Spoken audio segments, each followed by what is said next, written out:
2013 മുതൽ എനിക്ക് അന്നനാളത്തിൽ ക്യാൻസർ വന്നു. മണപ്പുള്ളി ഭഗവതിയുടെ സാന്നിധ്യത്തിലാണ് ഇന്ന് ഞാൻ ജീവിക്കുന്നത്. രോഗം പിടിച്ച് ഞാൻ എണീക്കാൻ പറ്റാത്ത അവസ്ഥയിലായിരുന്നു. ഇപ്പം ഞാൻ കുഴപ്പമില്ലാതെ ജീവിക്കുന്നു. നമസ്കാരം, സുധീഷ് ചെമ്പകശ്ശേരിയാണ്. ഇപ്പം ഞാനെന്നുള്ളത് ഒറ്റപ്പാലത്താണ് കേട്ടോ. ഒറ്റപ്പാലത്ത് മനശ്ശേരി മണപ്പുള്ളിക്കാവിലാണ്. നല്ല മനോഹരമായിട്ടൊരു ക്ഷേത്രമാണ്. അതുപോലെ തന്നെ ഒരു പോസിറ്റീവ് എനർജിയാണ് ഇവിടെ വരുമ്പോൾ. ചുറ്റും മലനിരകളും അതിൻ്റെ നടുവിൽ ഉള്ള ഒരു ക്ഷേത്രം. ഒരുപാട് ആചാരങ്ങളും ഐതിഹ്യങ്ങളും വ്യത്യസ്തമായ അനുഷ്ഠാനങ്ങളൊക്കെ ഉള്ള ഒരു ക്ഷേത്രം കൂടിയാണിത്. ഇത് നമുക്ക് ഒറ്റപ്പാലം പറഞ്ഞാൽ നമുക്ക് വരിക്കാശ്ശേരി മന പെട്ടെന്ന് നമുക്ക് പറഞ്ഞറിയുന്നതാണ്. വരിക്കാശ്ശേരി മനയെന്നൊരു 1 കിലോമീറ്റർ അല്ലേ, അത്ര കുറച്ച് ദൂരമേ ഉള്ളൂ ഇങ്ങോട്ട് കേട്ടോ, അടുത്താണ്. ഇവിടെ വന്നാൽ തീർച്ചയായിട്ടും നിങ്ങൾക്ക് ഈ ക്ഷേത്രം ഇഷ്ടപ്പെടും. ഇവിടുത്തെ വഴിപാടുകളും കാര്യങ്ങളും അത്രയും പ്രത്യേകത ഉള്ളതാണ്. അപ്പോൾ അതിൻ്റെ കാര്യങ്ങളൊക്കെ സംസാരിക്കാൻ ഇതിൻ്റെ കമ്മിറ്റിക്കാരും ആളുകളൊക്കെ ഇവിടെ എത്തിയിട്ടുണ്ട്. നമുക്ക് അവരോട് ഇതിൻ്റെ കാര്യങ്ങളൊക്കെ ചോദിച്ചറിയാം. അപ്പോൾ ഈ വീഡിയോ ഞാൻ ഫേസ്ബുക്കിലും യൂട്യൂബിലും ഇൻസ്റ്റാഗ്രാമിലും അപ്ലോഡ് ചെയ്യും. ഫേസ്ബുക്കിലും ഇൻസ്റ്റാഗ്രാമിലും ആദ്യമായിട്ട് വീഡിയോ കാണുന്ന ആളുകളാണെങ്കിൽ ഒന്ന് ഫോളോ ചെയ്തിട്ട് വീഡിയോ കാണാം. യൂട്യൂബിൽ സുധീഷ് ചെമ്പകശ്ശേരി വ്ളോഗ്സ് മീഡിയ എന്ന് അടിച്ചാൽ നിങ്ങൾക്ക് എൻ്റെ ചാനൽ കിട്ടും. അപ്പോൾ അതിലൊന്ന് സബ്സ്ക്രൈബ് ചെയ്ത് കൊടുക്കുക. മാക്സിമം ഈ ക്ഷേത്രത്തിൻ്റെ വീഡിയോകളൊക്കെ ഒന്ന് നിങ്ങൾ അല്ലെങ്കിൽ ഷെയർ ചെയ്തെത്തിക്കുക. നമ്മൾ അറിയപ്പെടാത്ത ദേശങ്ങളിലേക്കും അറിയപ്പെടാത്ത ആളുകളിലേക്കൊക്കെ ഈ ക്ഷേത്രം എത്തിച്ചേരട്ടെ. അത്രയും മനോഹരമായിട്ടുള്ള ഒരു ക്ഷേത്രമാണിത്. അപ്പം നമുക്ക് ഇതിൻ്റെ കാര്യങ്ങളൊക്കെ ഇവരോട് ചോദിച്ചറിയാം കേട്ടോ. എൻ്റെ പേര് രാജൻ എന്നാണ്. 73 വയസ്സായി. എനിക്ക് ഈ അമ്പലത്തിനെ പറ്റി പറയാനുള്ളത്, ഒരു 10 വയസ്സിൻ്റെ ശേഷം ഞാൻ ഇവിടേക്ക് തൊഴുകാൻ വരികയും എല്ലാം നിത്യം ചെയ്യലുണ്ട്. എൻ്റെ അച്ഛൻ്റെ അച്ഛനായിട്ട് പറയുന്നത് കേട്ടിട്ടുണ്ട്. ഇതൊരു മണപ്പുള്ളി ഭഗവതിയാണ്, നല്ല ഐശ്വര്യമുള്ള ദേവിയാണ്. അതിനെ നന്നായിട്ട് കൊണ്ടാടുകയാണെങ്കിൽ ഈ നാലാ ഭാഗത്തെ ദേശത്തും ഈ മനശ്ശേരി ദേശത്തുമുള്ള ജനങ്ങൾക്ക് നല്ല ഐശ്വര്യവും സൂക്കടും കാര്യങ്ങളൊക്കെ വിട്ട് നല്ല ജീവിക്കാൻ പറ്റിയ ഒരു ദേവിയാണ്. എല്ലാവർക്കും ഇഷ്ടപ്പെട്ടതാണ് എന്ന് ഞാൻ പറയുന്നത് കേട്ടിട്ടുണ്ട്. പിന്നെ ഇതിൻ്റെ മുമ്പ് ഇവിടെ ചുറ്റുപാടുകളൊരു കല്ലിൻ്റെ ഏറ് വന്നിരുന്നു. പക്ഷെ മനുഷ്യന്മാരുടെ മേൽക്ക് ഏറ് വരില്ല. അത് ദേവപ്രശ്നം വെച്ച് നോക്കിയപ്പോൾ അത് മുനീശ്വരനാണ്. അതിനെ കുടിവെക്കണം, ഇവിടെ പ്രതിഷ്ഠിക്കണം എന്ന് പറഞ്ഞു. അത് കാരണം ഇവിടെ പ്രതിഷ്ഠിച്ചു. പിന്നെ അന്ന് കാറുകുളത്തിൽ ഇപ്പോഴുള്ള കോമരങ്ങളുടെ അച്ഛനാണ് കാറുകുളത്തിൽ രാമൻ എന്നാണ് പേര്.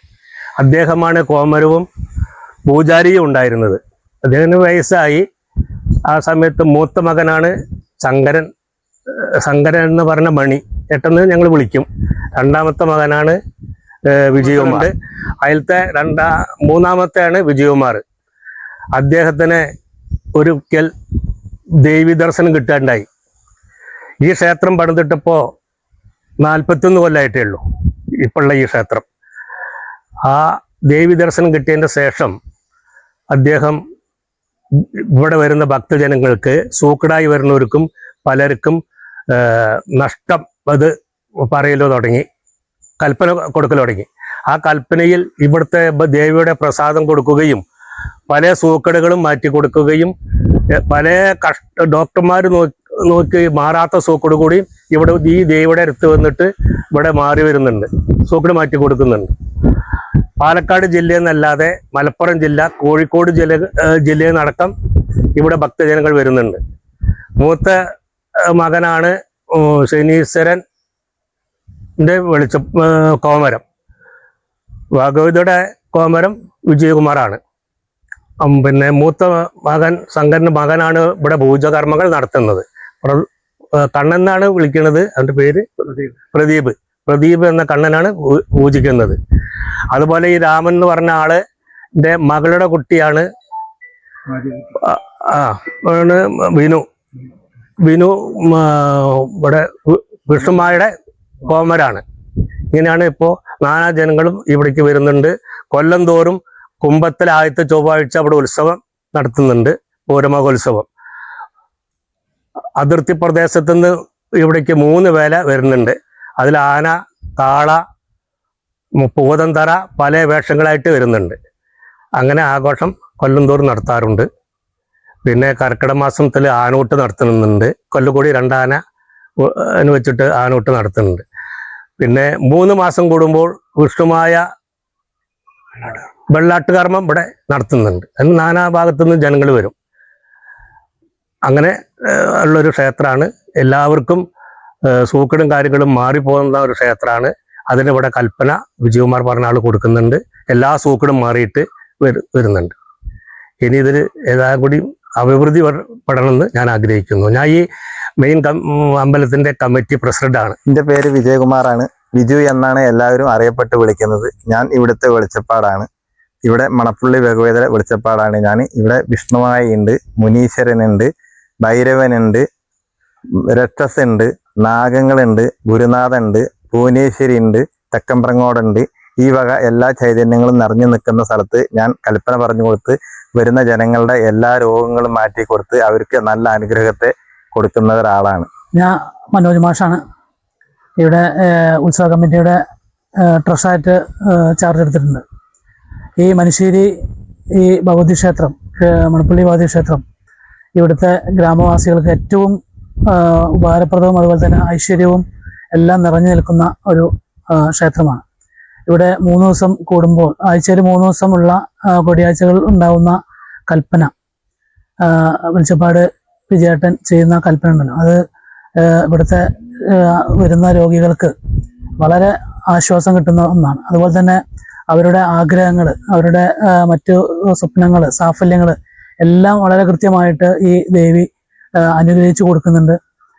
നല്ലൊരു ക്ഷേമവും ഐശ്വര്യവും ഈ നാടിന് കിട്ടുന്ന ഒരു ഭഗവതി ക്ഷേത്രമാണിത്. ഒപ്പം തന്നെ വിഷ്ണുമായ നല്ല അഭിവൃദ്ധി ജനങ്ങളിലൊപ്പം നിന്നിട്ട് അവരുടെ എല്ലാ പ്രശ്നങ്ങളും ഇടപെട്ടുകൊണ്ട് ഈ ക്ഷേത്രം വളരെ കൃത്യമായിട്ട് ജനങ്ങൾക്ക് അഭിവൃദ്ധിയും ക്ഷേമവും ഐശ്വര്യവും നൽകുന്ന ഒരു ക്ഷേത്രമായിട്ട് ഇത് മണപ്പുള്ളി ഭഗവതി ക്ഷേത്രം വളരും. അതിന് ജനങ്ങളുടെ എല്ലാവിധ അനുഗ്രഹങ്ങളും ആശീർവാദങ്ങളും ഉണ്ടാവണം. എൻ്റെ പേര് ചന്ദ്രനായിരുന്നാണ്. ഞാൻ കുറച്ചു കാലമായിട്ട് ഇവിടെ എൻ്റെ അമ്മയ്ക്ക് സുഖമില്ലാണ്ട് വന്ന ഡോക്ടർമാരൊക്കെ കൈ കഴിഞ്ഞിട്ട് ഇവിടെ വന്ന് ബഹുതര സഹായത്തോടുകൂടി നമ്മുടെ അസുഖമൊക്കെ മാറി. അതിനുശേഷം എല്ലാ കൊടിയാഴ്ചയും എല്ലാ കാര്യങ്ങൾക്കും ഞാൻ ഇവിടെ പങ്കെടുക്കാറുണ്ട്. ഞാൻ ഈ അമ്പലത്തിൽ വരാൻ മുതൽ തുടങ്ങിയിട്ട് ഈ ഭഗവതിക്ക് വേണ്ടി എല്ലാ കാര്യങ്ങളും ഞാൻ ചെയ്യാറുണ്ട്. തുടങ്ങിയിട്ട് ഒരുപാട് വർഷമായി. അന്നേ മുതൽ ഇന്നേ വരെ ഭഗവതിക്ക് വേണ്ടി എല്ലാ കാര്യങ്ങളും നടന്നിട്ട് എല്ലാ കാര്യങ്ങളും രാത്രിയായാലും പകലായാലും ഞാൻ എല്ലാ കാര്യങ്ങളും ഇവിടെ ചെയ്തു വരുന്നുണ്ട്. അതുകൊണ്ട് എനിക്ക് ഇന്നത്തെ വരെ ഒരു യാതൊരു അസുഖം ഇല്ലാണ്ട് എല്ലാം ഭഗവതി എന്നെ മാറ്റി തന്നിട്ട് എന്നെ സംരക്ഷിച്ച് രക്ഷിച്ചിട്ടുണ്ട് ഇതുവരെ. അത്രേ പറയുള്ളൂ. എൻ്റെ പേര് പ്രദീപ്. ഞാൻ മണപ്പുള്ളിക്കാവിൽ അമ്മയുടെ നിത്യേന പൂജ ചെയ്യുന്ന ആളാണ്. അതേമാതിരിക്ക് വിഷ്ണുമായിനും നിത്യേന പൂജ ചെയ്യുന്നതാണ്. ഇതേവരെ എനിക്ക് യാതൊരു അഭിവൃദ്ധികളാണ് ഇതേവരെ ഉണ്ടായിട്ടുള്ളൂ. എൻ്റെ മണപ്പുള്ളിക്കാവിലമ്മ എൻ്റെ കൂടെ ഉണ്ട്, വിഷ്ണുമായി മുനീശ്വരനും. ഞാൻ രാവിലെ 5 മണിക്ക് നട തുറന്ന് രാവിലെ 8 വരെ പൂജ ചെയ്ത് നിത്യേന കർമ്മങ്ങൾ ചെയ്തുകൊണ്ടിരിക്കുന്നു. ഞാൻ മുനീശ്വരൻ്റെ കോമരാണ്. ഞാൻ കുറേ കാലമായിട്ട് കുട്ടിയിലെ ഞാൻ മുനീശ്വരൻ്റെയും ഭഗവതിയുടെയും കോമരായി ചാടിയേറുന്ന ആളാണ്. അതിപ്പോൾ നിത്യവും ആ തരത്തിൽ നിത്യം ചാടിയില്ലെങ്കിൽ പൂരത്തിനും ഇതിനായിട്ട് ഞാൻ ചാടുന്നതാണ്. അയ്യപ്പൻ ഇവിടെ കുടികൊണ്ടിരിക്കുന്നുണ്ട്. എൻ്റെ പേര് ശകുന്തള, വീട് വാണിയംകുളം. പിന്നെ ഞാൻ 25 വർഷമായി ശ്രീ മണപ്പുള്ളിക്കാവിൽ വെള്ളിയാട്. ഞാനും അമ്മയും ഈ അമ്പലത്തിൽ വന്നാണ് ഞാൻ ഇത്ര കാലം ജീവിച്ചതും ഞാൻ രക്ഷപ്പെട്ടു പോകുന്നതും. എനിക്ക് ഒരു അസുഖമായിരുന്നു, ഇവിടെ വന്നിട്ടാണ് മാറിയത്. ഇപ്പോഴും അന്നനാളത്തിൽ 2013 മുതൽ എനിക്ക് അന്നനാളത്തിൽ ക്യാൻസർ വന്നു. മണപ്പുള്ളി ഭഗവതിയുടെ സാന്നിധ്യത്തിലാണ് ഇന്ന് ഞാൻ ജീവിക്കുന്നത്. രോഗം പിടിച്ച് ഞാൻ എണീക്കാൻ പറ്റാത്ത അവസ്ഥയിലായിരുന്നു. ഇപ്പം ഞാൻ കുഴപ്പമില്ലാതെ ജീവിക്കുന്നു. അമ്മയുടെ സാന്നിധ്യത്തിലാണ് ഞാൻ ജീവിക്കുന്നത്. ഇപ്പം ആപത്തൊന്നുമില്ല. പിന്നെ 12 വയസ്സ് മുതൽ ഞാൻ മാല കെട്ടാൻ പഠിച്ചിട്ടുണ്ടായിരുന്നു. ഇപ്പോഴും അമ്മയ്ക്ക് വേണ്ടി എല്ലാം ഞാൻ ചെയ്യും. അമ്മ എനിക്ക് വേണ്ടി. എൻ്റെ വിളിച്ച വിളിപ്പുറത്ത് അമ്മയാണ്. മണപ്പുള്ളി ഭഗവതിയാണ് എൻ്റെ ഇഷ്ടദേവത. അമ്മ ഏത് ഘട്ടത്തിലും വിളിക്കുമ്പോൾ അമ്മ എനിക്ക് വിളിപ്പുറത്തുണ്ട്. അമ്മ വിളിച്ചാൽ ഞാനും ഉണ്ട് അവിടെ. എൻ്റെ ലോക അവസാനം വരയ്ക്കും അമ്മ എൻ്റെ പ്രിയപ്പെട്ട അമ്മയാണ്, എൻ്റെ അമ്മയാണ്. ഇത് നമ്മുടെ മണപ്പുള്ളിക്കാവിലേക്ക് എത്താനുള്ള മാർഗം എന്ന് പറയുന്നത്, ഇപ്പോൾ പട്ടാമ്പി ഭാഗത്ത് നിന്ന് വരുന്നവർ മനുശ്ശേരി ഇറങ്ങാം. പാലക്കാട് നിന്ന് വരുന്നവരും മനുശ്ശേരി സെൻറ്ററിൽ ഇറങ്ങിക്കഴിഞ്ഞാൽ മനുശ്ശേരി സെന്ററിൽ നിന്ന് ഇങ്ങോട്ട് 2.5 കിലോമീറ്റർ ആണ്. വരിക്കാശ്ശേരി മന റോഡിൽ വരിക. അവിടുന്ന് 2.5 കിലോമീറ്റർ, മനുശ്ശേരി സെന്ററിൽ നിന്ന് 2.5 കിലോമീറ്റർ ആണ് നമ്മുടെ ഈ മണപ്പുള്ളിക്കാവിലേക്ക് എത്തുക. ബസ്സിൽ വരുന്നവരാണെങ്കിൽ പ്രതീക്ഷ ബസ് ഉണ്ട്, ഒറ്റപ്പാലത്ത് നിന്ന് പ്രതീക്ഷ ബസ് ഉണ്ട്. പ്രതീക്ഷ ബസ്സിൽ വന്നിട്ട് മണപ്പുള്ളിക്കാവ് സ്റ്റോപ്പ് ഉണ്ട്, നമുക്ക് വെള്ളിയാട് മണപ്പുള്ളിക്കാവ് സ്റ്റോപ്പ് ഉണ്ട്, അവിടെ ഇറങ്ങുക. അവിടുന്ന് ഒരു 1/2 കിലോമീറ്റർ നടക്കേണ്ടതുണ്ട്. അത് ഗ്രാമാന്തരീക്ഷമാണ്. ആ പാതയിലൂടെ നടന്ന് നമ്മൾ കാവിലെത്താൻ ഏറ്റവും എളുപ്പമാർഗമാണ്.